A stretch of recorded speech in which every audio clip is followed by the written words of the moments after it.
Company వాళ్ళు కూడా ఒక స్టేట్మెంట్ ఇచ్చారు. 15 రోజుల్లో చనిపోయిన కుటుంబాలకు ₹1 కోటి ఇస్తామని కంపెనీ కూడా ప్రెస్ రిలీజ్ ఇచ్చింది. కంపెనీ చెప్పిన దానికి దిక్కు లేదు, ముఖ్యమంత్రి చెప్పిన దానికి దిక్కులేని పరిస్థితి ఏర్పడ్డది. అయితే ఇక్కడ ఒక విషయం చెప్పాలి. ముఖ్యమంత్రిగా నా అంత పాలన నా అంత గొప్పగా ఎవడు చేస్తలేడని మాట్లాడతాడు. నోరిప్పితే అబద్దాలే. ఆంధ్రప్రదేశ్లో అనకాపల్లిలో ఆగస్టు 20, 2024 నాడు ఇట్లాంటిదే ఒక బ్లాస్ట్ అయింది. మన పక్క రాష్ట్రం ఆంధ్రప్రదేశ్లో ఆగస్టు 20, 2024 నాడు అనకాపల్లిలో ఒక బ్లాస్ట్ అయి 17 మంది చనిపోయారు, కొంతమంది తీవ్రంగా గాయపడ్డారు. అక్కడ ప్రభుత్వం 3 రోజుల్లో ₹1 కోటి వాళ్ళకి ఇచ్చి చేతిలో పెట్టింది. తీవ్రంగా గాయపడితే 50 లక్షలు ఇచ్చింది. తక్కువగా గాయపడ్డ వాళ్ళకి ₹25 లక్షలు ఇచ్చింది. 3 రోజుల్లో అందరికీ డబ్బులు ఇచ్చారు. ఇక్కడ నెల రోజులైంది కదా, నెల రోజులైనా ఎందుకు పట్టించుకుంటలేవు mister Revanth Reddy?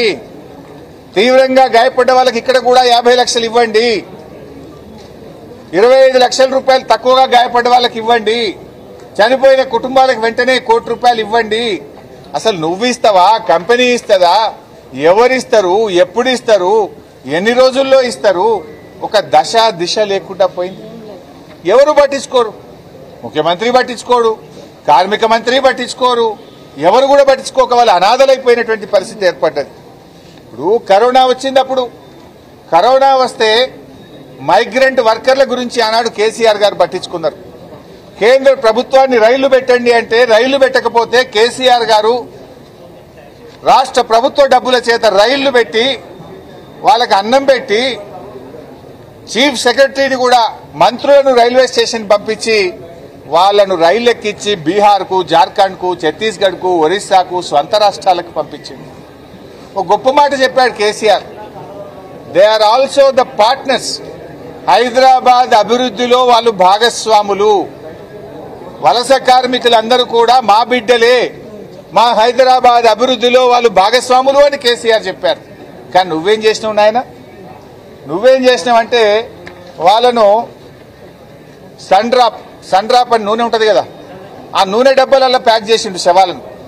Sun drop నూనె డబ్బాలల్లో శవాల ముద్దలు వేసి ప్యాక్ చేసి వాళ్ళను డబ్బాలలో పెట్టి వాళ్ళ చేతికి ఇచ్చాడు.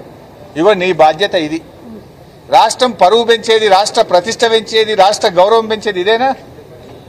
డెడ్ బాడీలు పంపడానికి నీకు కట్ట డబ్బలు దొరకలేదా?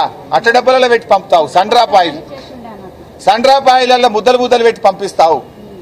కేసీఆర్ ఏమో ఈ రాష్ట్ర గౌరవాన్ని పెంచి వలస కార్మికులు కూడా నా తెలంగాణ అభివృద్ధిలో భాగస్వాములు, ఆ బిడ్డలను నేను కాపాడుకుంటా అని చెప్పి వాళ్ళకు బియ్యం ఇచ్చి, అన్నం పెట్టి, రైళ్లు పెట్టి, స్వస్థలాలకు పెంచి వాళ్ళను కాపాడుకున్నాడు కేసీఆర్. కానీ నువ్వు వాళ్ళు వలస కార్మికులని వాళ్ళకు ఎక్స్గ్రేషియా ఇయ్యవు, కనీసం డెడ్ బాడీలను కట్టడబ్బలలో పెట్టి గౌరవప్రదంగా ఇచ్చి ఇయ్యవు. నువ్వు ఇంత అమానవీయంగా వ్యవహరిస్తావా మిస్టర్ రేవంత్ రెడ్డి అని నేను అడుగుతా ఉన్నా. చాలా దుర్మార్గమైనటువంటి పరిస్థితి. ఇంకో విషయం, నెల రోజులు అయింది, ఇప్పటి వరకు ప్రభుత్వం ఈ ప్రమాద ఘటనకు కారణాలేందో చెప్పిందా? Why this blast has been done, ఈ బ్లాస్ట్ ఎందుకు జరిగింది, దీనికి గల కారణాలేందో ప్రభుత్వం చెప్పదు. హై లెవెల్ కమిటీ వేస్తా అన్నాడు, ఏడవైంది ఆ కమిటీ రిపోర్టు? అందులో ఏమున్నది సీక్రెటు? నెల రోజులైన తర్వాత హై లెవెల్ కమిటీ రిపోర్ట్ బయటకు రాదా? ప్రమాద ఘటనకు జరిగిన కారణాలు కూడా బయటకు రావా? మేనేజ్మెంట్ మీద కేసులు పెట్టరా? చర్యలు తీసుకోరా? ఈరోజు మేము అడుగుతా ఉన్నాం. 54 మంది చావుకు కారణమైన మేనేజ్మెంట్ మీద మర్డర్ కేసు పెట్టి లోపలేయాలనా వద్దా? ఎందుకు లాలూచిపడ్డావు మేనేజ్మెంట్తోనే నేను అడుగుతా ఉన్నా. అదేవిధంగా ఇవాళ చనిపోయిన దాంట్లో తెలంగాణ వాళ్ళు 2 ఉన్నారు, ఆంధ్రప్రదేశ్ వాళ్ళు 9 మంది ఉన్నారు, మరో 43 మంది ఉత్తరప్రదేశ్, బీహార్, ఒరిస్సా, వెస్ట్ బెంగాల్, మహారాష్ట్ర, జార్ఖండ్ తదితర రాష్ట్రాల వాళ్ళు ఉన్నారు. ఇది ఎవరైనా ప్రాణం ప్రాణమే కదా, భారతీయులే కదా, వాళ్ళ పట్ల ఎందుకు ఇంత నిర్లక్ష్యంగా ఉన్నావు? సో మేము ప్రభుత్వాన్ని డిమాండ్ చేస్తున్నాం, వెంటనే ₹1 కోటి చనిపోయిన కుటుంబాలకు, మిస్సింగ్ కుటుంబాలకు ఇవ్వండి. తీవ్రంగా గాయపడ్డ వాళ్లకు ₹50 లక్షలు ఇవ్వండి. తక్కువగా గాయపడ్డ వాళ్ళకి ₹25 లక్షలు అందించండి. అందరికీ డెత్ సర్టిఫికెట్, ఎఫ్ఐఆర్ కాపీ, పంచనామా కాపీలు కూడా ఒక ఫోల్డర్లో పెట్టి ఆ కుటుంబాలకు ఇంటి వద్ద తీసుకుపోయి ఇచ్చిరండి. అదేవిధంగా గతంలో కూడా ఒకసారి ఇక్కడనే సదాశివపేటలో ఒక యాక్సిడెంట్ అయింది. సంగారెడ్డిలో ఒక ఓఆర్ఆర్ మీద యాక్సిడెంట్ అయితే ముస్లిం మైనార్టీలు చనిపోతే ఆ రోజు నేను జిల్లా మంత్రిగా ఉన్న చింత ప్రభాకర్ అన్న నా దృష్టికి తెస్తే 5 లక్షలు ఎక్స్గ్రేషియా ఇచ్చి ఎంఆర్ఓ వాళ్ళ ఇంటికి పోయి పంచనామా ఎఫ్ఐఆర్ డెత్ సర్టిఫికేట్ ఇంటికి పోయి ఇచ్చి 5 లక్షల రూపాయలు చెక్ ఇచ్చి వచ్చినాం. మేము రాష్ట్ర ప్రభుత్వం తరఫున సాయం చేసినాం. వారం రోజుల్లో ఇచ్చినాం. నువ్వు నెల రోజులు అయిపోయా పట్టించుకోవు. పక్కన ఆంధ్రప్రదేశ్ 3 రోజులు ఇచ్చినా నీకు బుద్ధి రాకపోయా నీకు? ఎందుకు ఈ బాధ్యత రాయిచ్చి మళ్ళా అసలు ఒక్కసారి రివ్యూ చేసినవా రేవంత్ రెడ్డి? నెల రోజుల తర్వాత ఇప్పుడన్నా రివ్యూ చేసినవా? ఎక్కే విమానం దిగే విమానం ఢిల్లీకి పోడు, ఢిల్లీకి వెళ్ళొచ్చుడు తప్ప ఇంతమంది చనిపోయిండ్రు, వాళ్ళ పరిస్థితి ఏంది, యాక్సిడెంట్ ఎందుకు జరిగింది, ఇటువంటి జరగకుండా చూడాలని ఒక రివ్యూ అన్నా చేసినవా రేవంత్ రెడ్డి అని నేను అడుగుతా ఉన్నా. ఇప్పుడు ఇది ఎంత బాధ అంటే ఈ రేవంత్ రెడ్డి పాలన చాలా గమ్మత్తుకున్నది. SLBC tunnel కుప్పకూలిపోయింది. ఆడ 6 డెడ్ బాడీలు అలానే ఉన్నాయి. 150 రోజులు అయిపోయాయి. 150 రోజులైనా ఎస్ఎల్బీసీ లోపల ఉన్న శవాలు బయటకు రావడం లేదు.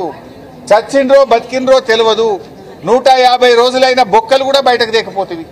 సిగాచి ఘటనలో 8 మంది శవాలు ఇవ్వకపోతివి, బొక్కలు ఇవ్వపోతివి, బూడిద కూడా ఇవ్వపోతివి. ఇది నీ పాలన.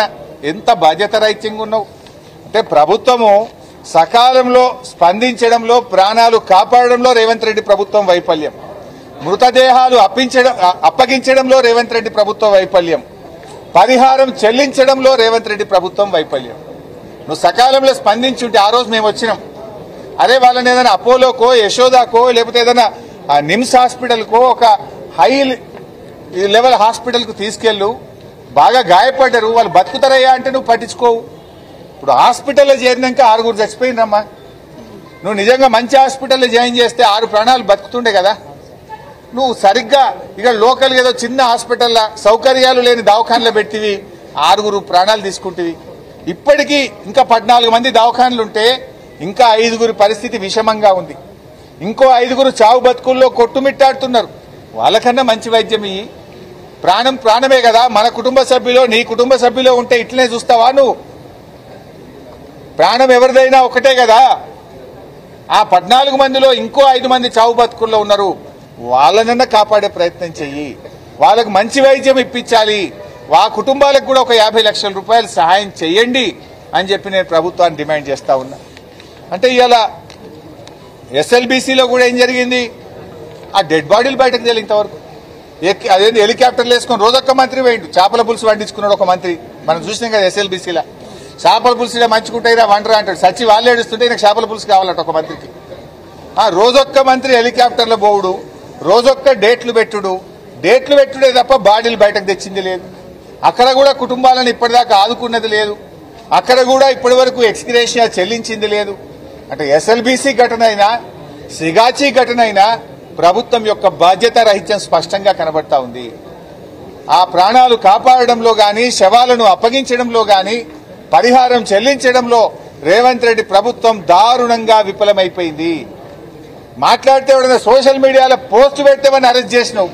అరే 54 మంది చావుకారమైన సిగాచి యాజమాన్యాన్ని ఎందుకు అరెస్ట్ చేయవు? 54 మందిని పొట్టన పెట్టుకున్నానేమో ఇడిచిపెడతావు. సోషల్ మీడియాలో నీ తప్పులెత్తి చూపితే కేసులు పెడతావు, జైల్లో పెడతావు. బిడ్డ అంటే ఏంది? ఎవరి కోసం పనిచేస్తున్నావు? ఇలా ప్రజలకు సమాధానం చెప్పాల్సిన అవసరం ఉంది. ఎస్ఎల్బీసీలో కూడా వారికి అనేక సహాయక బృందాలు వచ్చినాయి. సహాయక బృందాలను సమన్వయం చేయడంలో కూడా ఫెయిల్ అయిపోయారు. నిర్ణయాలు తీసుకోవడంలో ఆలస్యం చేశారు. ఇవాళ ఎస్ఎల్బీసీ ప్రాజెక్టు భవిష్యత్తే ప్రశ్నార్థకం అయిపోయింది. ఎస్ఎల్బీసీ ప్రస్తావన ఎందుకు వచ్చిందంటే అక్కడ 150 రోజులైనా 6 శవాలు ఇప్పటికీ దొరకలేవు. ఇక్కడ సిగాచి ఘటనలో 8 శవాలు దొరకలేవు. మిస్సింగ్ అంటున్నారు. మిస్సింగ్ ఏందండి? ఇంత పెద్ద ప్రభుత్వం మనిషి ఉన్నడా పోయిండా చెప్పరా మీరు? ఆ మిస్సింగ్ పేరు మీద ఎన్ని రోజుల వరకు వాళ్ళకి డెత్ సర్టిఫికేట్ ఇస్తారు? ఎన్ని రోజులకు వాళ్ళకి ఎక్స్గ్రేషియా ఇస్తారు? ప్రభుత్వం